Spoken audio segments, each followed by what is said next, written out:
Miles is going to be okay. We had further testing done today.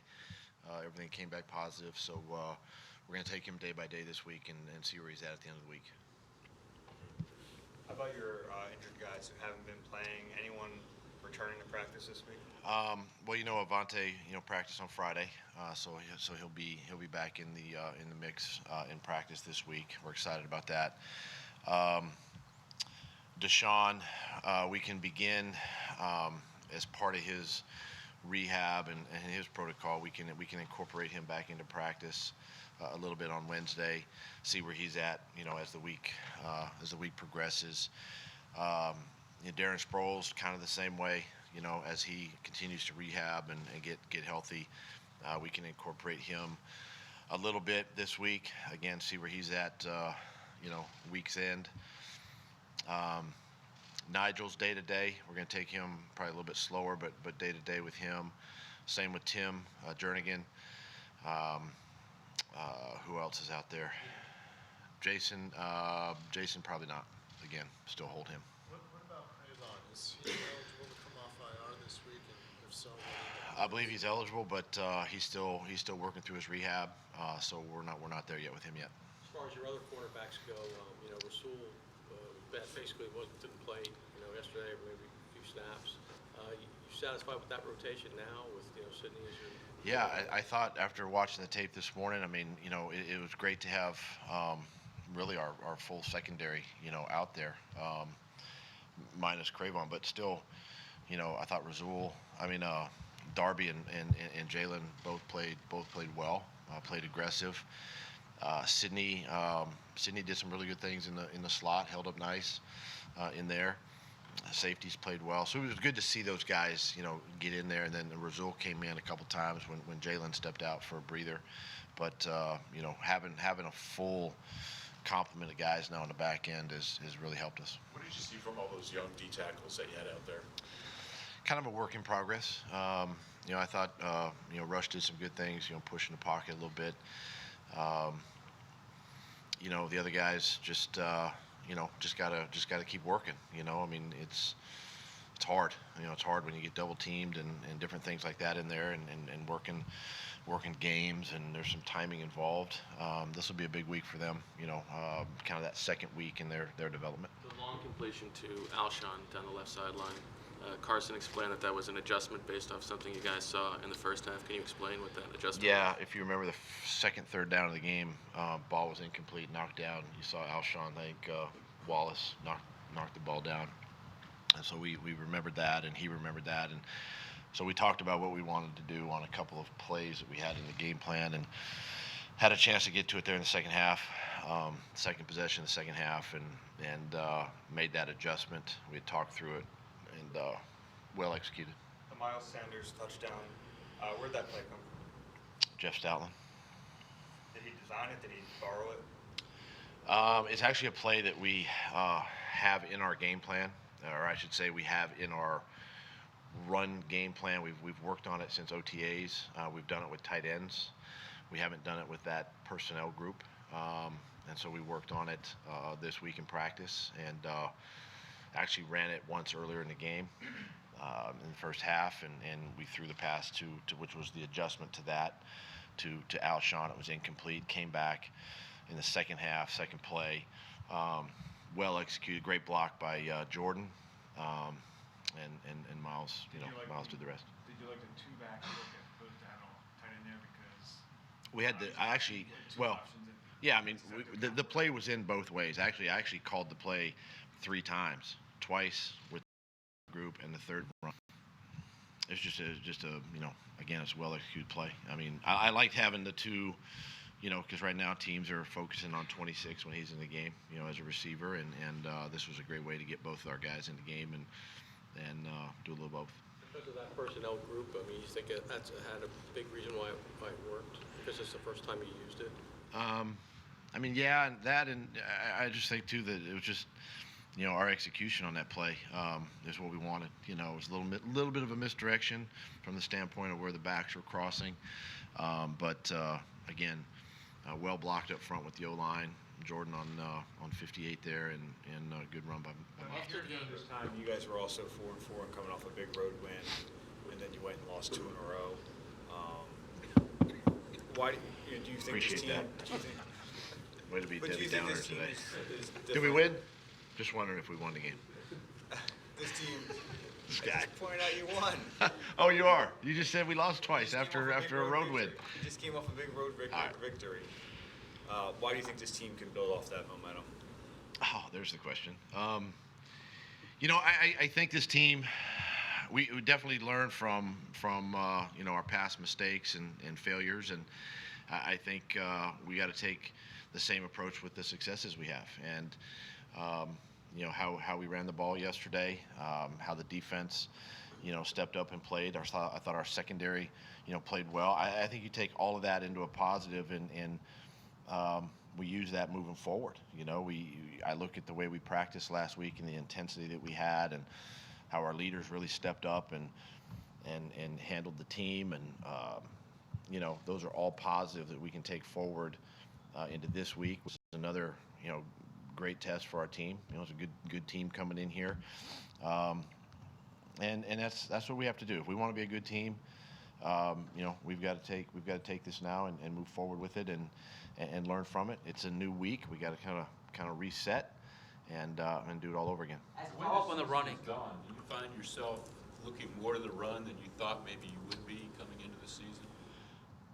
Well, I mean, obviously with not having DeSean, that's definitely a possibility. And I look at the success we've had and some of the wins that we've had this year, and the amount of points. I think we've been over 30 points in the 4 wins, and part of that's due to the run game. So I think that's a formula for us.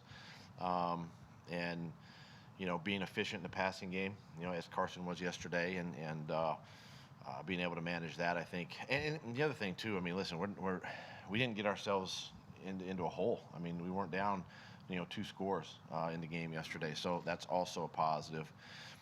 Something that we've struggled with the last couple of weeks. Doug, right after Brandon Graham's strip sack, your first 2 plays were Miles runs, and Jordan was obviously running the ball really well at that point. And that was before the big run, obviously. What kind of went into Miles in that situation? It was a huge situation in the game. Is that just kind of wanting to? We didn't think twice about who was necessarily in the game at that time. Just the fact that we wanted to score. We got the turnover and we wanted to produce points. It didn't really matter. We did give it to Jordan as we got closer to the goal line, obviously, down there, and then Miles on the 2-point conversion. So, at that time we didn't really consider. What I'm getting at is, how important is it that even if Jordan is running the ball well and Miles at that point, hadn't really broken any big ones, that you still kept Miles involved and kept him, as part of the. Well, up to that point, I think it was a 7-3 ball game at that time still, right? Yeah. It was 7-3, so we really hadn't done much offensively, and so we were still trying to find our way just a little bit, and we were going into the wind. I mean, there's all kinds of factors there, but we didn't think twice as far as who the runner was. I mean, Miles had a couple good runs early, Jordan had some runs early, and just part of the plan. As a follow-up on Miles, it seems he's different in terms of his explosiveness than just about any back you've had during your time here. Have you had to find new ways to get him in space or adjust your offense because of him? We're looking into all that.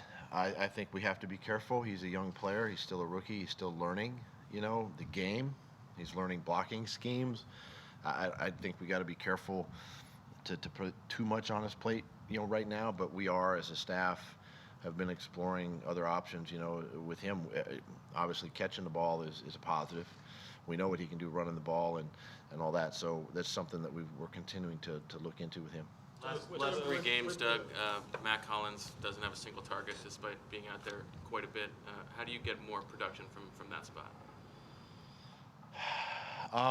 Well, I know that there's one football, and the ball typically finds guys that whether it's the first or second progression of the play, and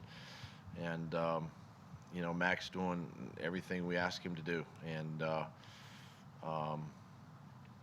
we're going to continue to keep working there, keep putting them in the game.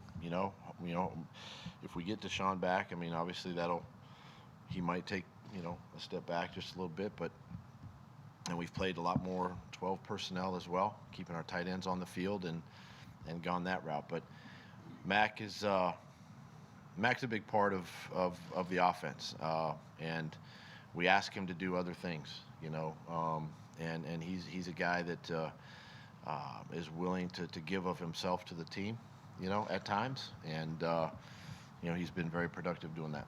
How do you think Andre Dillon's second start went? Really well. I think this guy, gosh, I mean, you watch him pass off games, you watch his athleticism, again, against a really good defensive end, pass rush guy, and he did, and even in the run game, you're starting to see, that progression with him take over in the run game. He played well, and that's encouraging. Obviously, we'll keep him coming. Howie's made two trade deadline deals the last 2 years. Do you just go in knowing how much he loves to make moves? Are you just anticipating that this will happen over the next 24 hours? Yeah, again, it's got to be right. We got to do what's right for the Philadelphia Eagles and our team, and making sure this, if it happens, that the player coming in here is somebody that can help us.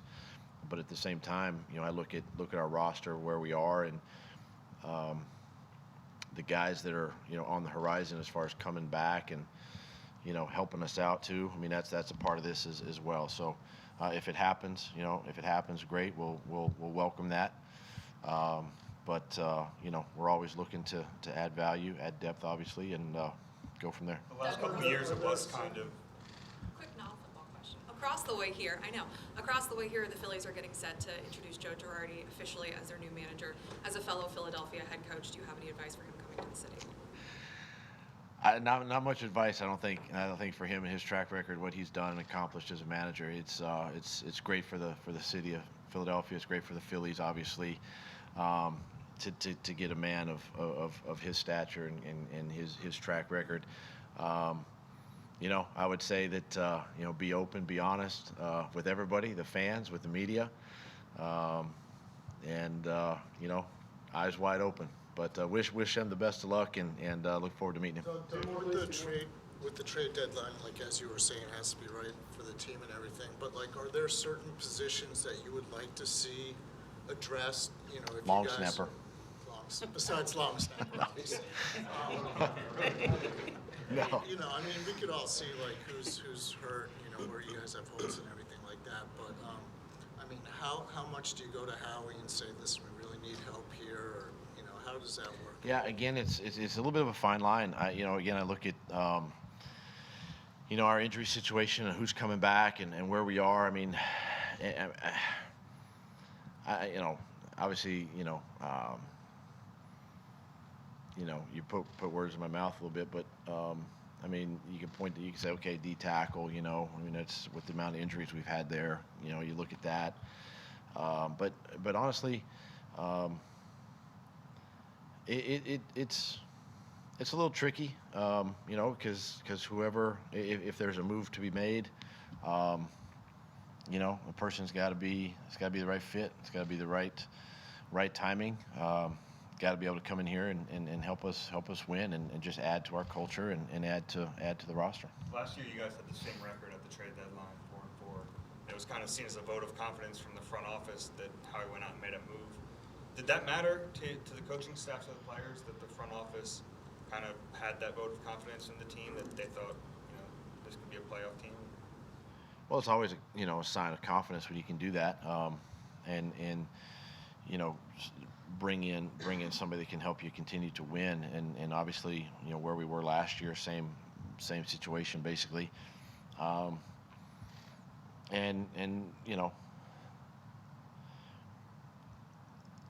Where we are as a team right now, the way our guys have kind of hung together and battled through a lot of adversity the first 8 weeks of the season. We've battled injury. We've battled, a lot of talk and things off the field. We've fought through that. So that this team is starting to gel and come together. And so if we can add a piece, I think it's great. If we don't add a piece, I think it's great because of the guys in the locker room. And I think that's a credit to those men. Okay, thanks, Ed. Good stuff. All right, thanks.